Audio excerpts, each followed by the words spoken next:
یعنی اس نے حکومت پکڑنے کے بعد اپنے آپ کو ایکسپوز کیا ہے.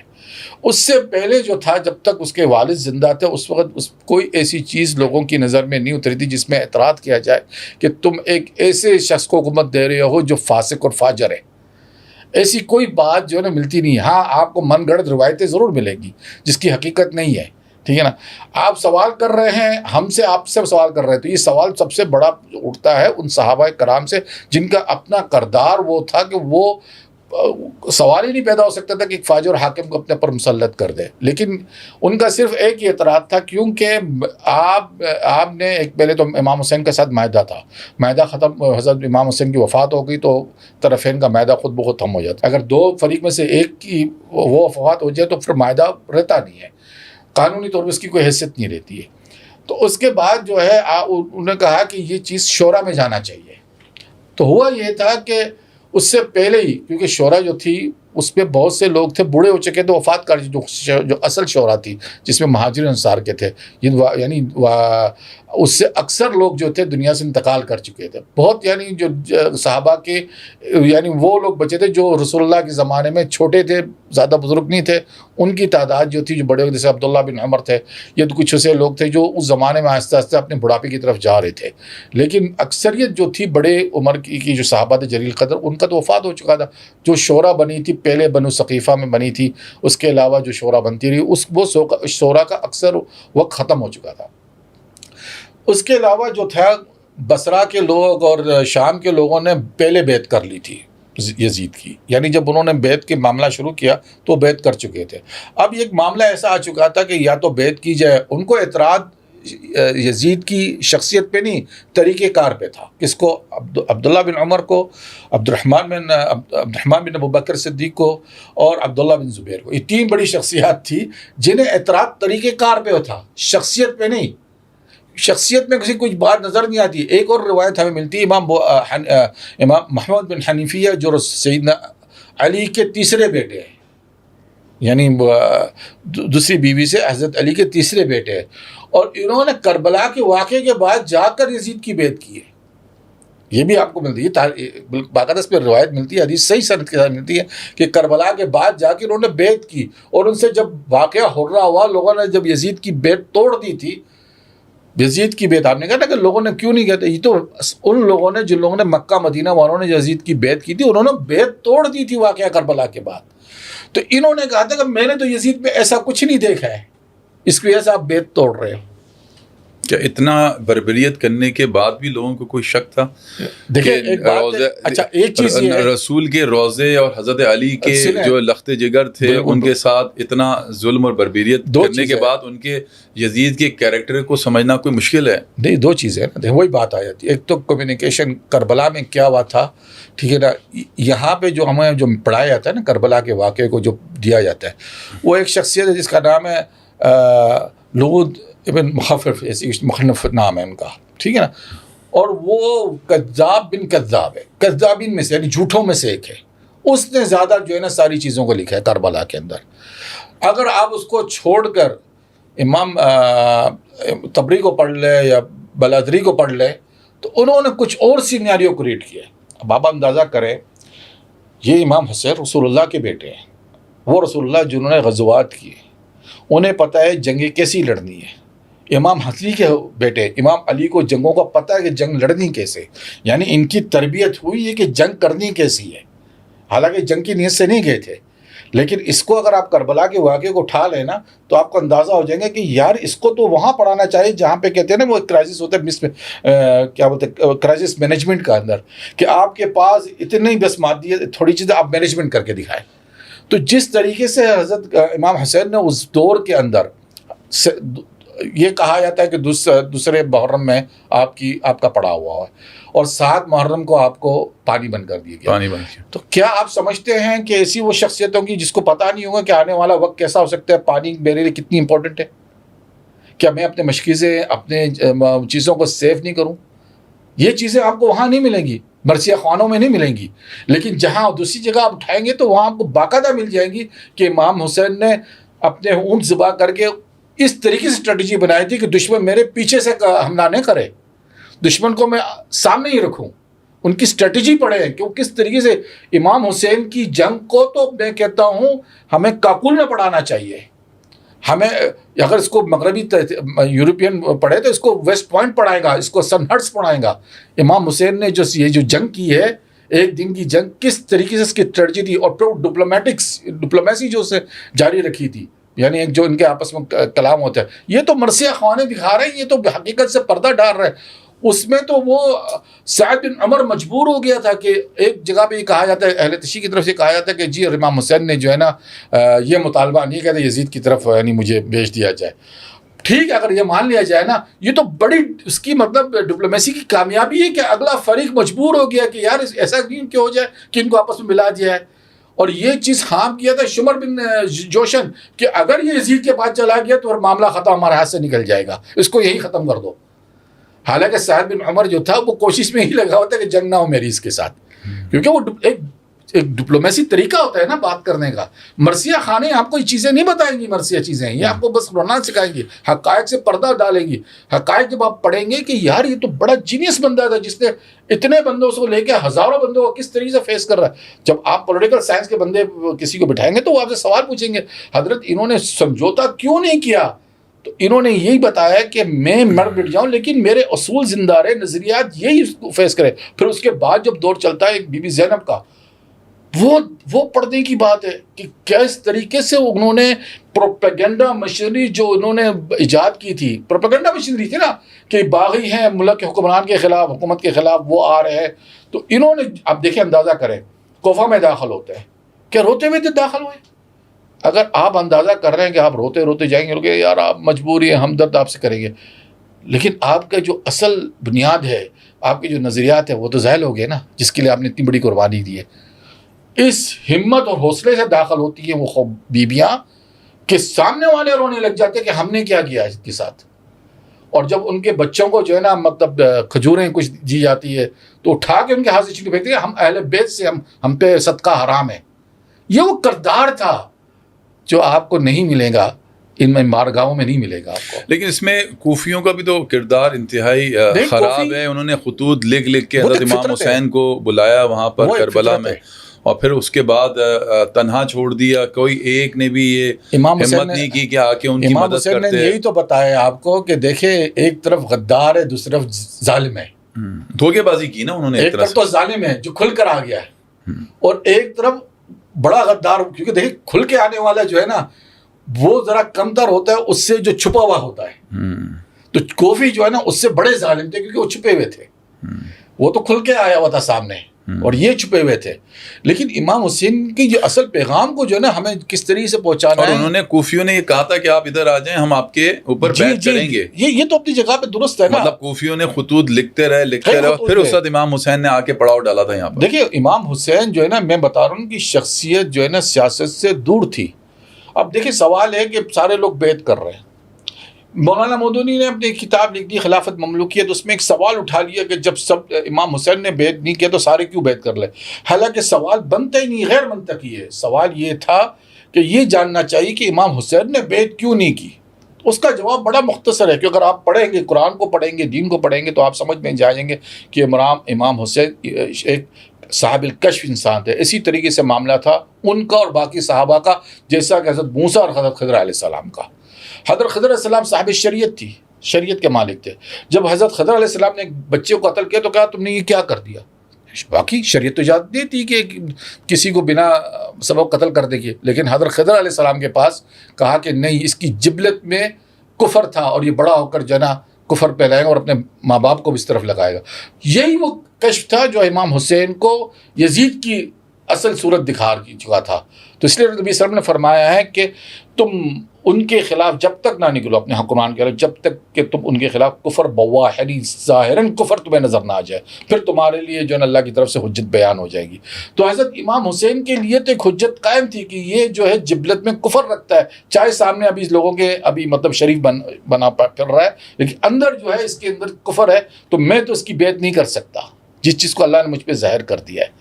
لیکن ان کے لیے حجت نہیں ہے جو لوگ بیعت کر رہے ہیں, کیونکہ ان کے پر تو کوئی ایسی چیز نازل نہیں ہوئی. وہ تو جب تک اس کو آزمائیں گے نہیں, ان کو پتہ نہیں. جب انہوں نے آزمایا تو انہوں نے بیت توڑ دی, اور جب بیت توڑ دی تو ان کو سزا بھی ان کو دی گئی. حالانکہ اس کو سزا نہیں, مطلب ان کی اس کے خلاف وہ نکل آیا. واقعہ حرہ ہوا, ہزاروں لوگوں کو قتل کیا گیا مدینے میں. رسول اللہ کی مسجد نبوی کو 3 دن تک استبل بنایا گیا. اذان نماز نہیں ہوئی, اذان نہیں ہوئی اس مسجد میں. سعید بن مسیب ایک تابعی رسول ہے, وہ کہتے ہیں کہ میں اپنے آپ کو پاگل بنا کے وہ وہاں چھپ گیا, یعنی یہ قتل عام شروع تھا, تو میں نے اپنے آپ کو پاگل بنا کے مسجد میں, تو مجھے 3 دن تک روضہ اقدس سے جو نا اذان کی آواز آتی تھی 5 ٹائم, اور میں وہاں اس اذان پہ نماز پڑھتا تھا. یہ وہ صحیح نسخہ بتا. اور خانہ کعبہ کو منجکین پہ جو نا چڑھا دیا گیا. تو ظلم تو انہوں نے کیا, لیکن مقصد کہنے کیا ہے کہ ہمیں دیکھنا یہ ہے, اگر ہم نے انصاف کرنا ہے, کہ یزید شروع سے ظالم تھا, اور معاویہ کو صرف بغض معاویہ کے اندر ہم ساری حقائق کو بھول جائے. اصل چیز یہ ہے. تو میں سمجھتا ہوں کہ 3 مراحل تھے. پہلے مرحلے کو دیکھیں, اسٹڈی کریں. دوسرے مرحلے کو امام نے جو جنگ لڑی ہے نا, وہ جنگ ایسی ہے جس کو آپ کاکل اکیڈمی میں پڑھایا. چلیں, آپ نے بڑی وضاحت کے ساتھ ان ساری چیزوں کو کیا, اور بہت کچھ سیکھنے کا موقع ہے اس ماہ محرم کے اندر. اور ایک بے مثال قربانی جو حضرت امام حسین اور ان کے جتنے بھی رفقا تھے انہوں نے انجام دی, اور اس کے اندر ہمیں سب سے پہلے اتحاد اور آپس کے اندر ایک وہ رکھنا چاہیے. چاہے جو بھی ہمارے درمیان کے اندر فقہ ہیں, چاہے اہل سنت والے لوگ ہیں, دوسرے جو اہل شیعت والے لوگ ہیں, ان سب کو اس ساری چیزوں کے اندر ہمیں آپس میں ایک اتحاد رکھنا چاہیے. اور اس مہینے کا جو ہے تقدس کے طور پہ ان کی لازوال داستان جو ہے, جو انہوں نے رقم کی, اثار کی, قربانی کی, اس کو دیکھتے ہوئے اپنی زندگیوں میں اس کو امپلیمنٹ کرنا چاہیے اور کچھ سیکھنا چاہیے. طاہر صاحب, بہت بہت شکریہ میں آپ کا پھر سے ادا کروں گا. آپ ہمیشہ جب بھی آتے ہیں ہمیں بہت ساری چیزوں کے اوپر رہنمائی کرتے ہیں, اور ہمارے جو سننے والے ہیں, دیکھنے والے ہیں, ان کو کچھ سیکھنے کا موقع ملتا ہے. تو ناظرین, یہی پر میں اپنے اس پوڈ کاسٹ کو جو ہے اختتام کرتا ہوں. اگلے پروگرام تک کے لیے مجھے اجازت دیجیے. اپنا بہت خیال رکھیے گا. اللہ حافظ.